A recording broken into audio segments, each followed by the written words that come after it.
नमस्कार दोस्तों, मेरा नाम है आशुतोष और आप देख रहे हैं डायनामिक इम्पल्शन। आज के इस वीडियो में हम बात करेंगे 25 दिसंबर 2022 की करंट अफेयर्स की। और ज्ञान को कभी भी छोड़ जाए, इसलिए वीडियो को अंत तक अवश्य देखिएगा। और हाँ, सबसे विशेष बात आप सभी को पता ही होगा, आज है एक विशेष दिन। आज हमारे देश के पूर्व प्रधानमंत्री अटल बिहारी वाजपेयी जी की जयंती है। हम उन्हें नमन करते हैं। और हाँ, आज है क्रिसमस की भी आप सभी लोगों को बहुत बहुत शुभकामनाएं, है ना। अच्छे से इस त्यौहार को मनाइए। बाकी पढ़ने में भी पूरा आप अपने लगन से पढ़ाई करिए, है ना। ये इसको मनाइए, ज़रूर मनाइए फैमिली के साथ, फ्रेंड्स के साथ थोड़े पल एंजॉय करिए। उसके बाद लेकिन बैक टू दी स्टडी ऐसा होना चाहिए। तो चलिए शुरू करते हैं सबसे पहली जानकारी के साथ। ओडिशा के मुख्यमंत्री नवीन पटनायक जी ने राज्य के 19 शहरों में 24/7 अर्थात पूरे दिन 24 घंटे सातों दिन पाइप वाली पेयजल परियोजना नल से पानी की शुरुआत की है। ओडिशा में, है ना, 19 जिलों में अब 24 घंटे नल से पानी आएगा। ये एक बहुत ही ज़्यादा अच्छी सुविधा है।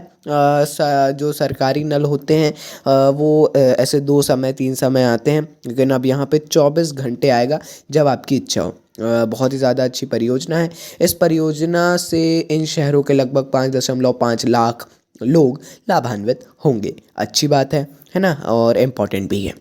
आगे बढ़ते हैं, अगली जानकारी को देखते हैं। देश की सबसे बड़ी विद्युत उत्पादक कंपनी एनटीपीसी लिमिटेड को जीई पावर इंडिया लिमिटेड के साथ दोनों ने ही एक समझौता ज्ञापन पर हस्ताक्षर किए हैं। एनटीपीसी के मौजूदा कोयले से चलने वाले विद्युत संयंत्रों के कार्बन फुटप्रिंट को कम करने और प्रौद्योगिकी को प्रदर्शित करने की व्यवहार्यता के लिए इसमें हस्ताक्षर किए गए हैं। इससे आप क्या समझे, एनटीपीसी लिमिटेड है सबसे बड़ी विद्युत उत्पादक कंपनी। इन्होंने जी पावर इंडिया के साथ में समझौता किया है। मौजूदा जो कोयले से चलने वाले विद्युत संयंत्र हैं उसमें कार्बन फुटप्रिंट को कम करने के लिए कहीं और जो नई प्रौद्योगिकियां हैं उनको प्रदर्शित करने के लिए। अच्छी बात है, इंपॉर्टेंट क्वेश्चन है ये भी। समझौते वगैरह होते हैं तो उनको पढ़ लिया करिए, बाकी हम तो जानकारी उपलब्ध आप सभी को करा ही देते हैं। चलिए अगली जानकारी को देखते हैं। संयुक्त राष्ट्र सुरक्षा परिषद ने हिंसा को समाप्त करने की मांग के लिए 74 वर्षों में म्यांमार पर अपना पहला प्रस्ताव अपनाया है। प्रस्ताव में आंग सान सू और पूर्व राष्ट्रपति विन मिंट सहित मनमाने ढंग से हिरासत के लिए गए सभी कैदियों को तुरंत रिहा करने का आग्रह किया गया है।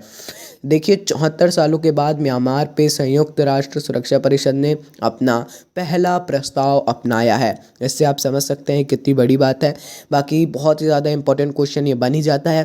थोड़ा आंग सान सू और जो यहाँ के पूर्व राष्ट्रपति हैं विन मिंट, इनके बारे में पढ़ लीजिएगा, क्यों इनको कैद किया गया। पूरी बहुत ही इंटरेस्टिंग सी कहानी है, स्टोरी की तरह पढ़िए तो रटने की आवश्यकता नहीं पड़ेगी। अच्छी बात है। बाकी इंपॉर्टेंट जैसा हमने बता दिया है, संयुक्त राष्ट्र सुरक्षा परिषद के बारे में थोड़ा पढ़िएगा और इसमें जो मांग की गई वो उसको पूरा पढ़ लीजिएगा, वो बहुत ही इंपॉर्टेंट है प्रीलिम्स मेंस दोनों के लिए। चलिए अगली जानकारी। राज्यसभा के सभापति जगदीप धनखड़ जी ने महान पूर्व एथलीट और वर्तमान राज्यसभा सांसद पीटी उषा को उच्च सदन के उपाध्यक्षों के पैनल के लिए नामित किया गया है। देखिए, ऐसे जो अलग अलग पैनल बनाए गए हैं राज्यसभा में, उसके लिए अलग अलग सांसदों को नामित किया जाता है। जैसे अभी पीटी उषा और एक हैं वाईएसआरसीपी के जो सदस्य हैं विजय साई रेड्डी, इनको भी उम्मीदवार बनाया गया है। देखते हैं आगे क्या होता है। इम्पॉर्टेंट क्वेश्चन तो है ही। पूरी मेरे को लग रहा है पीटी उषा जी हो जाएंगी, इस पैनल की सदस्य बन जाएंगी। आगे बढ़ते हैं। नेपाल बना संयुक्त राष्ट्र के शांति निर्माण आयोग का सदस्य। हाल ही में नेपाल को संयुक्त राष्ट्र के शांति निर्माण आयोग का सदस्य नियुक्त किया गया है।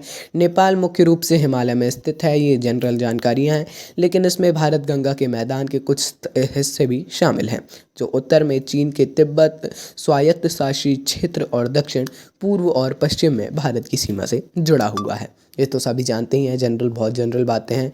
बाकी आपको पढ़ना होगा संयुक्त राष्ट्र के शांति निर्माण आयोग के बारे में। हम कोशिश करेंगे, यदि हम वीडियो बना पाए तो, या ना बना पाए तो आप पढ़ सकते हैं, किसी भी आर्टिकल में आसानी से मिल जाएगा। विकिपीडिया में भी शायद होगा। लेकिन हाँ, विकिपीडिया जब आप लोग पढ़ते हैं तो कोशिश किया करिए कि इंग्लिश वाली पढ़ें, और यदि आप हिंदी माध्यम के हैं तो उसको ट्रांसलेट कर लें हिंदी में। आजकल गूगल में ऑप्शन भी आ गया है, नीचे आ जाता है, ऑटोमेटिकली ट्रांसलेट हो जाता है। आप जिस भाषा में अक्सर करते हैं उस भाषा में, तो वो भी कर लिया करिए। ऐसा क्यों? क्योंकि जो इंग्लिश में डाला होता है वो एकदम बहुत सारी जानकारियाँ उसमें मिल जाती हैं, और उसमें जो है एकदम अच्छी जानकारियाँ मिल जाती हैं बहुत ही आसानी से। इसीलिए हमेशा इंग्लिश वाले को चुनें, ऐसा मैं बोलूँगा। चलिए अगली जानकारी को देखते हैं। पूर्वी नागालैंड में 1200 सीमांत किसानों को आय को तिगुना करने में मदद करने के लिए सैथरी कैम संगतम को ग्रामीण विकास में उत्कृष्ट योगदान देने के लिए प्रथम रोहिणी नैयर पुरस्कार से सम्मानित किया गया है। इनका नाम याद रखिए, सैथरी कैम संगतम। संगतम जो है ये 10 लाख रुपए नगद, एक प्रशस्ति पत्र भी और एक ट्रॉफी प्रदान। चलिए अगली जानकारी को देखते हैं। पढ़िएगा इनके बारे में। मंत्रालय ने मौजूदा जहाज़ों के परिस्थापन के लिए 2 तटीय जहाज़ों को खरीदने के लिए भारतीय भूवैज्ञानिक सर्वेक्षण के प्रस्ताव को मंजूरी दे दी है। देखिए जो खान मंत्रालय है, ये जहाज़ जो है मौजूदा उनके पास जहाज़ है, उनके प्रतिस्थापन के लिए उनको खरीदने के लिए मंजूरी दी है। उतना इंपॉर्टेंट क्वेश्चन ये नहीं है, आप समझ गए होंगे, मैं सीधे बता दे रहा हूँ। परियोजना की अनुमानित लागत है 245.07 करोड़ रुपए, 245.07 करोड़ रुपए, है ना। जैसे हमने बताया उतना इंपॉर्टेंट नहीं है, पढ़ना चाहे तो पढ़ सकते हैं। आइए अगली जानकारी को देखते हैं। सरकार ने भारत बायोटेक की नेज़ल अर्थात नाक से दी जाने वाली कोविड वैक्सीन को बूस्टर डोज के लिए मंजूरी दे दी है। फिर से कोविड-19 का खतरा बढ़ रहा है, बहुत समय से बताना था, लेकिन अब ये न्यूज़ के साथ ही बता देते हैं। पहले आते हैं पॉइंट में। ये 18 वर्ष से अधिक की आयु वालों के लिए अनुमोदित है। अभी तो ये नेज़ल का अर्थ समझ गए ना, नाक से दी जाने वाली जो वैक्सीन है उसको नेज़ल वैक्सीन कहा जाता है। बाकी हाँ, कोविड-19 का खतरा फिर से बढ़ रहा है, ऐसी जानकारियाँ मिल रही हैं जितनी ऑफिशियल जानकारी के अनुसार।